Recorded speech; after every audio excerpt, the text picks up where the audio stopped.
जय माता दी, जय मां कामाख्या। कामाख्ये वरदे देवी नीलपर्वतवासिनी तम देवी जगत माता योनि मुद्रे नमस्तुते। कामाख्ये काम संपन्ने कामेश्वरी हर प्रिय काम नाम देहि में नित्यम कामेश्वरी नमस्तुते। काम दे काम रूपस्ते सुभगे सुर सेविते करोमि दर्शन देव्यम सर कामार सिद्धयेत। ओम महेशानी महामाये चामुंडे मुंडमालिनी आयु आरोग्य ऐश्वर्य देहि में देवी परमेश्वरी। ओम जयंती मंगला काली भद्रकाली कपालिनी दुर्गा क्षमा शिवा धात्री स्वाहा सदा नमस्तुते। ओम सर्वमंगल मांगल्ये शिवे सर्वासाधिके शरण्ये त्र्यंबके गौरी नारायणी नमस्तुते। दुर्गति नाशिनी दुर्गा जय जय काल विनाशिनी काली जय जय। उमा रमा ब्रह्माणी जय जय सीता राधा रुक्मणी जय जय। महालक्ष्मी नमस्तुभ्यं सुरेश्वरी हरि प्रिये नमस्तुभ्यं दयानिधि। काली काली महाकाली काली के पापनाशिनी खड़ग हस्ते मुंड हस्ते काली काली नमस्तुते। काली काली महाकाली काली के परमेश्वरी सर्वानंदकरी देवी नारायणी नमस्तुते। नीरहार हार धन सार सुधाकरं भा कल्याणं दागनक चंपकदाम्बुषां उदंग वेणुक जुगंब मनोहरांगी वाणी नमामि मंचावस विभूते। सरस्वती नमो नित्यं भद्रकाल्ये नमो नमः। वेद वेदांत वेदांग विद्या स्थानेभ्य च सरस्वती महाभागे विद्ये कमललोचने विद्यारूपे विशालाक्षी विद्यां देहि नमस्तुते। ओम ऐं सरस्वती नमः। ओम ह्रीं दुर्गाय नमः। या जल जल प्रज्वल अग्नि रूपाय ओम हौं ह्रीं सिं ज्वाला देवी नमः। देवी प्रपन्नताति हरे प्रसीद प्रसीद मातर्ग जोखिरस्य प्रसीद विश्वेश्वरी पाहि विश्वन्तमीश्वरी देवी चराचरस्य शुभं करोति कल्याणम् आरोग्यं धन संपदा शत्रु बुद्धि विनाशाय दीप ज्योति नमस्तुते। योनि मात्र शरीराय कुंजवासिनी कामदा रजस्वला महातेजा कामाक्षी ध्यायतां सदा। या देवी सर्वभूतेषु लक्ष्मी रूपेण संस्थिता नमस्तस्यै नमस्तस्यै नमस्तस्यै नमो नमः। मां भगवती जगज्जननी सभी के कष्ट हरे दुख हरे पाप हरे ताप हरे संताप हरे दारिद्र हरे और संकट हरे। देवराधा ट्रस्ट की तरफ से सत्यवाणी की प्रस्तुति रहस्यमयी ज्ञान की बहती गंगा में आज हम आपको फिर से डुबकी लगाने के लिए ले जा रहे हैं।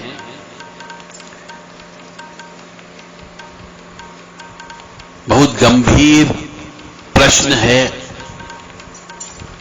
जो आज के जमाने में चल रहा है। दुख दूर क्यों नहीं होता जबकि हम ईश्वर का नाम लेते रहते हैं? क्या ईश्वर है या हमारी गलती है कि हम सही तरीके से ईश्वर का नाम नहीं ले पा रहे हैं? या क्या भगवान आपका गुलाम है कि आपने पूजा कर दी या नाम जप ले लिया तो आपका काम कर देगा? क्या ईश्वर ने कहा है कि मेरा नाम लो तो मैं तुम्हारा काम कर दूंगा? आप मंत्र जप क्यों करते हो? आपने पूजा पाठ करना सीखी है या नहीं सीखी है कि ऐसे ही रास्ते चलते आप पूजा पाठ करने लग गए? क्या आपने मंत्र जप करना सीखा है जो स्वयं मंत्र जाप करने लगे? ईश्वर से तार जोड़े रखना है तो उसे याद तो करना है, परंतु कुछ विशेष कार्य करना है तो विशेष आवेदन पत्र तैयार करना होता है, तब आपकी बात सुनी जाएगी। और आपकी पूजा स्वीकार क्यों नहीं होती? इन सब प्रश्नों का उत्तर हम आपको देने जा रहे हैं। बहुत से मनुष्यों से, साधकों से, पूजा करने वालों से या धार्मिक विचारों वाले मनुष्य को हमने कहते हुए सुना है कि हमने इतनी पूजा पाठ कर ली, इतने लाख जप कर लिए, इतने जप स्वयं ने कर लिए और इतने लाख जप हमने पंडित जी से करा लिए, परंतु कुछ नहीं हुआ।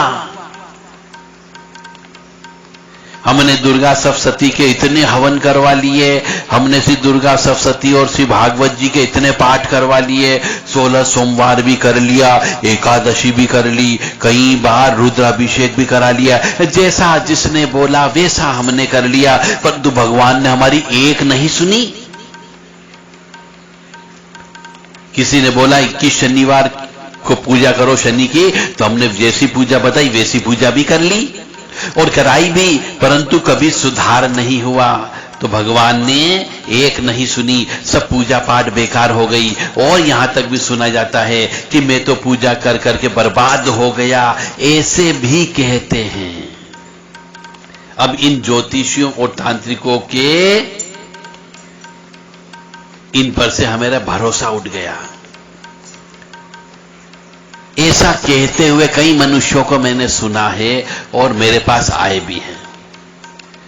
अब वो कई बार तो कहते हैं साहब भगवान है कि नहीं, मुझे शंका होने लगी है। मैंने तो सब भगवान की मूर्तियां, तस्वीरें इन सबको उठा के एक तरफ रख दिया, या मंदिर में रख करके आ गया, या नदी में विसर्जन कर दिया, या पीपल के पेड़ के नीचे रख के आ गए। ऐसा भी मैंने सुना है अपनी कानों से। ऐसे मनुष्य भगवान को अपना गुलाम समझते हैं कि हम पूजा पाठ करें तो एहसान कर रहे हैं। ऐसा नहीं है। मैं ऐसे सभी मनुष्यों से पूछता हूं कि भगवान ने आकर कहा था कि मेरी पूजा करो, या यह पूजा करो तो मैं यह दे दूंगा। पूजा आप अपनी मर्जी से कर रहे हो, तो क्या ईश्वर परमात्मा आपका गुलाम है जो आपकी पूजा लेगा और आपका काम खरीद लेगा, या फिर आप पूजा देकर के उसको खरीद लोगे क्या? ईश्वर पर आरोप लगाना बंद करो। पहले आप अपनी आत्मा में झांक करके देखो। यदि आपने पूजा अच्छे से नहीं की है, यदि आपने आवेदन पत्र सही से नहीं लिखा है, तो पूजा स्वीकार कैसे होगी? या यह भी हो सकता है कि आप बहुत पिछले जन्म के पाप कर्म वाले मनुष्य हो, तो आपकी पूजा कैसे स्वीकार होगी? पूजा कैसे करना चाहिए कि स्वीकार हो, और किन किन बातों का ध्यान रखना चाहिए, वो हमें आपको बताने जा रहा हूं।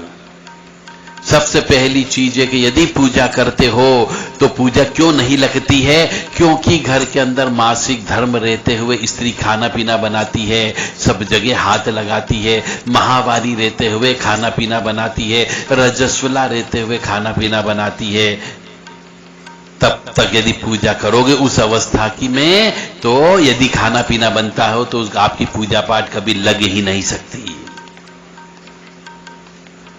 पूजा स्वीकार होगी ही नहीं यदि आप घर के अंदर शुद्धता, स्वच्छता, पवित्रता नहीं रखोगे तो, और सूतक पातक के नियमों का पालन करते हो तो ही आपकी पूजा स्वीकार होगी, अन्यथा पूजा स्वीकार नहीं होगी।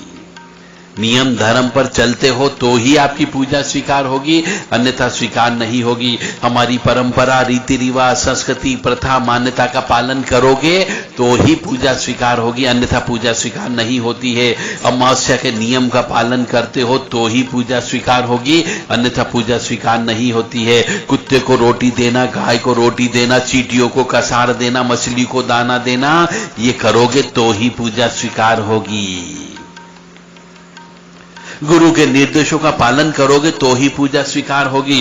पितृपक्ष में पितरों को तृप्त करके रखते हो तो ही पूजा स्वीकार होगी। अमावस्या के दिन सीधा निकालते हो तो ही पूजा स्वीकार होगी।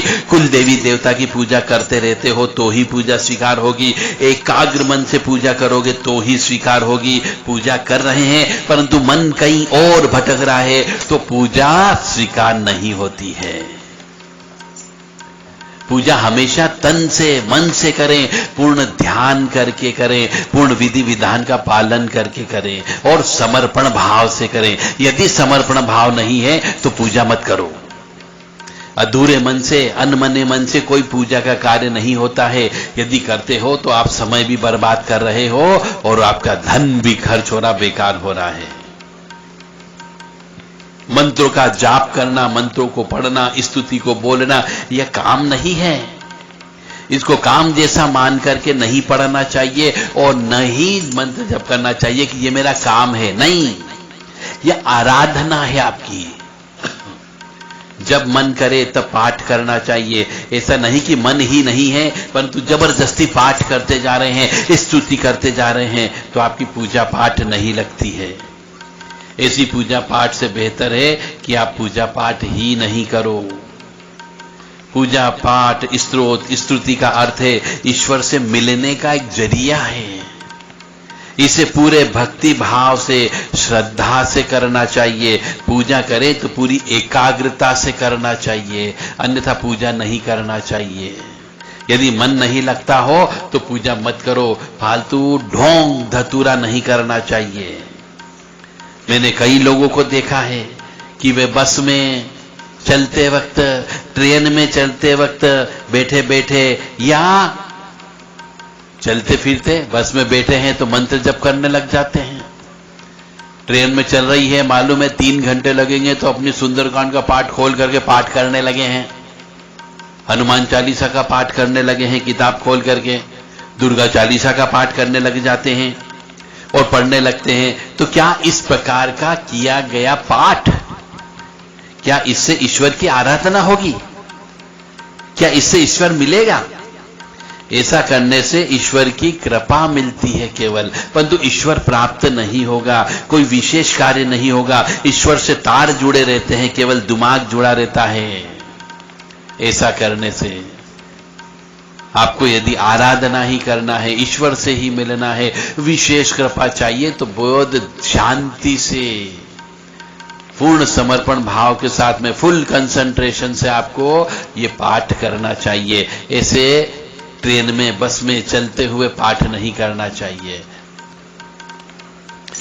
बस इतना जरूर हो सकता है कि आप मंत्रों का जप करते हो, चलते फिरते, उठते बैठते, तो आपका मन और आपका दिमाग कम से कम शैतानी कार्य करने के लिए तत्पर नहीं होगा, दूसरे गलत कामों की ओर आपका मन नहीं जाएगा। शास्त्र में कहीं पर भी नहीं लिखा है कि सतयुग में जो पूजा किया जाता है, शास्त्र में कहीं पर लिखा गया है कि सतयुग में जो पूजा किया जाता है या उसका यदि आप 10 गुना पूजा कलयुग में करोगे तो भी आपको उस पूजा का 10वां हिस्सा ही प्राप्त होगा। वह भी तब प्राप्त होगा जब आप उतना ही नियम निष्ठा से और कठोरता से पूजा करोगे जितना सतयुग में किया जाता था, अर्थात अति कठोर पूजा करोगे, तब भी आपको कलयुग में बहुत अल्प फल की प्राप्ति होती है। पूजा जब भी करावें, किसी योग्य, उचित, जानकार, अनुभवी मनुष्य के सानिध्य में पूजा पाठ अनुष्ठान कराना चाहिए। क्योंकि मैंने भी महसूस किया है कि बाजार में बहुत से ऐसे विप्रजन हैं जिनको पूजा पाठ या अनुष्ठान करने की ई भी नहीं आती है, परंतु पूजा पाठ या अनुष्ठान करने चले जाते हैं और अनुष्ठान करते भी हैं। अब उन अनुष्ठान का या पूजा पाठ का भगवान ही मालिक होता है, क्योंकि आपको तो पूजा पाठ करते आती नहीं, आपको विधान मालूम नहीं है, वो जैसा कराएगा आप उसी को विधान मान लेते हो। इसलिए जब भी पूजा पाठ कराएं, किसी विशेष योग्य अनुभवी व्यक्ति से ही करवाएं। शुद्ध मन से जप करें, पवित्र मन से जप करें। यह आराधना है, जहां से आपके ऊपर कृपा मिलेगी, यह मान करके जप करना चाहिए। पूजा पाठ नियम, संयम, एकाग्रता और मन से भी कर रहे हैं, तब भी कई बार यह पूजा पाठ फल नहीं देते हैं। इसका अर्थ यह कि आप पहले वाले पिछले जन्म के पाप काट रहे हो। जब तक पिछले जन्म के पाप नहीं कटेंगे, पूजा पाठ का फल प्राप्त नहीं होगा। इसलिए पूजा पाठ और जप करते रहना चाहिए, ताकि पिछले जन्म के आपके कुछ पाप तो कटेंगे ही कटेंगे। और जब पाप कट जाएंगे तो आपको ताप कम मिलेगा, और जब ताप कम मिलेगा तब आपको सुख की प्राप्ति होगी, यानी पूजा पाठ का फल मिलने लगेगा। कई बार हम सुनते आए हैं कि हम जितनी पूजा करते हैं उतने कष्ट बढ़ते जाते हैं, और पूजा नहीं करते हैं तो कष्ट ही नहीं आते। ऐसा कई मनुष्यों के मुंह से मैंने सुना है कि हम जितनी पूजा करते हैं उतने हमारे कष्ट बढ़ रहे हैं, और जितनी पूजा करना बंद कर देते हैं तो कष्ट ही नहीं आते, इसलिए हमने पूजा करना ही बंद कर दिया। या फिर यह भी सुनने में आया है कि क्या सुनने में आया है कि हम शराब मांस का सेवन करते हैं तो हमें बहुत फायदा होता है, और हम शराब पीना छोड़ देते हैं तो रुपया आना बंद हो जाता है। कुछ ऐसे लोग भी हैं। इसका कारण हम आपको आज बताने जा रहे हैं। ये भी रहस्यमय ज्ञान है कि पूजा करने से, विधि विधान से, जप करने से हमारे पिछले जन्म के पाप कटते हैं, और जब पाप कटते हैं तब ही सुख की प्राप्ति होती है। इसलिए पूजा पाठ करने वाले को कष्ट आता है। जो जितनी ज्यादा पूजा करता है उसके उतने पिछले जन्म के प्रारब्ध कर्म के पाप कर्म कटते हैं, संचित कर्म के पाप कटते हैं, और जब पाप कटते हैं तो कष्ट सहन करना पड़ता है। जैसे रात के बाद दिन अवश्य आता है, तूफान के बाद शांति अवश्य आती है, दुख के बाद सुख अवश्य आता है, उसी प्रकार पूजा करने के बाद में जब कष्ट निकल जाएगा तो सुख की प्राप्ति अवश्य होगी ही होगी। तो अब आपको समझ में आ गया होगा कि जो व्यक्ति पूजा पाठ करता है उसको कष्ट क्यों आता है, और जो पूजा पाठ नहीं करता उसको कष्ट क्यों नहीं आता है। क्योंकि जो पूजा ही नहीं करता है तो उसके पाप नहीं कटेंगे, और पाप नहीं कटेंगे तो उसे कष्ट मिलेगा ही नहीं, वो और पापों को जमा करता जाता है। और एक समय ऐसा आएगा कि जब उसका जन्म होगा तो वह विकलांग उत्पन्न होगा, अंधा उत्पन्न हो सकता है, काना उत्पन्न हो सकता है, बेहरा उत्पन्न हो सकता है, कोढ़ी मनुष्य के रूप में उत्पन्न हो सकता है, या फिर जन्मजात पैरालिसिस उत्पन्न हो सकता है। जप शुरू करने के पहले ब्रह्म मुहूर्त में उठना चाहिए, शराब का सेवन बंद कर देना चाहिए, मांस का सेवन बंद कर देना चाहिए, चुगली करना बंद कर देना चाहिए, झूठ बोलना बंद कर देना चाहिए, और रोजाना सुबह सुबह जप करने की आदत डालना चाहिए। तो जो जप करोगे वह जप आपके स्वीकार होने लग जाएंगे। और यदि आप ये सब करते रहते हो तो फिर आपके जप का फल प्राप्त नहीं होगा। पूर्ण शांत चित्त भाव से, श्रद्धा और विश्वास के साथ, समर्पण भाव से जप करना चाहिए, और शुद्ध स्थान पर करना चाहिए।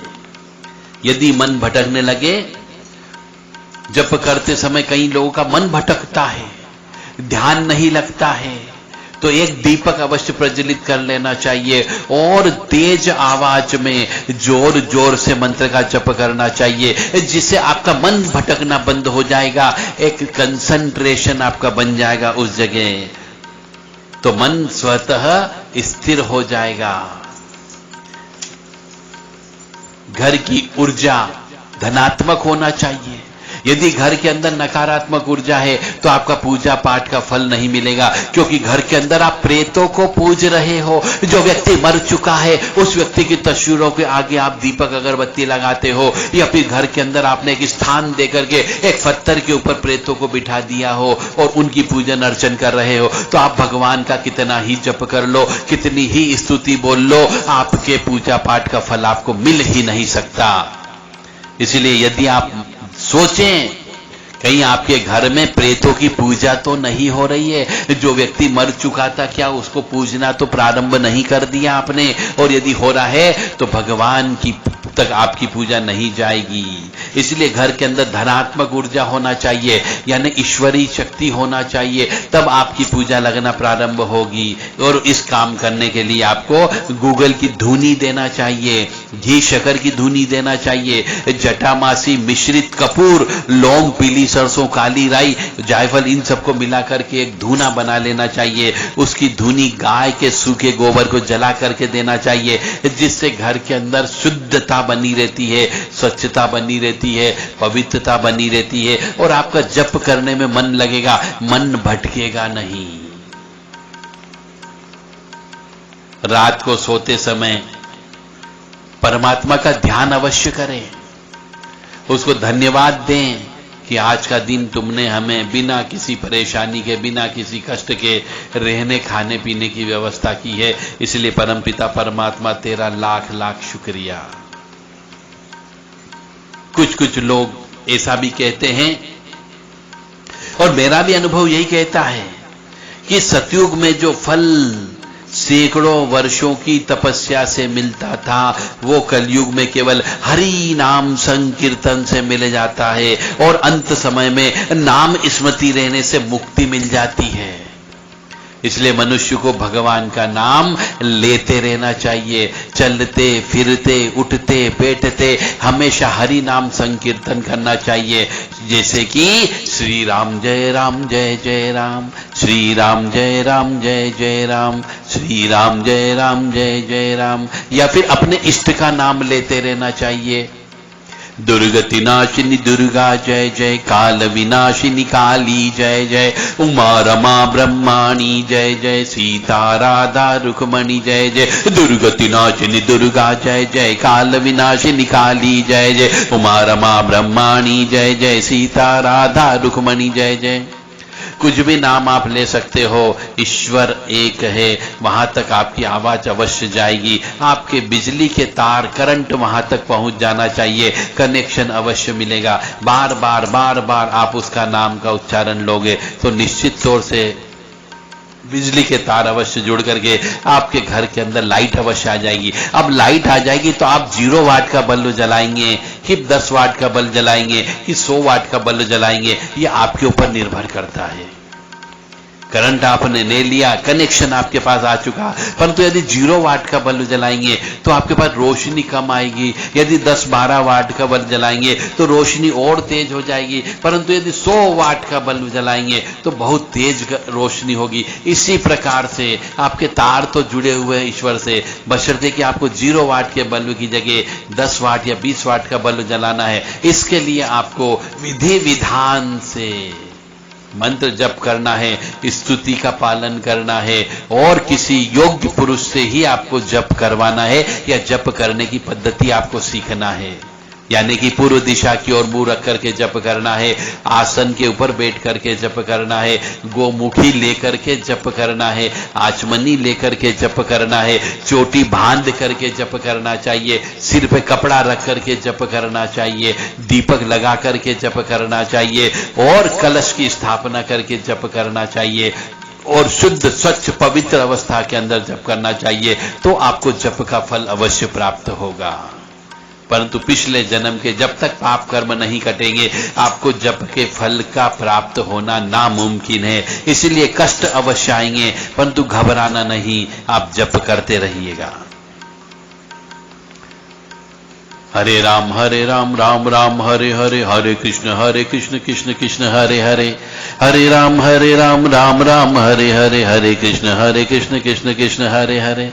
कोई भी नाम ले सकते हो जो साधारण हो, सिंपल हो, बोलने में आसानी हो, याद करने में आसानी हो, जो आपकी हर सांस में आप उसका नाम ले सकते हो, ऐसा मंत्र ले लेना चाहिए, ताकि उस ईश्वरी तत्व से, उस परमात्मा से आपका कनेक्शन हमेशा जुड़ा रहेगा और वो आपकी ओर अवश्य निगाह करके रखेगा कि आपको कोई नुकसान नहीं होगा।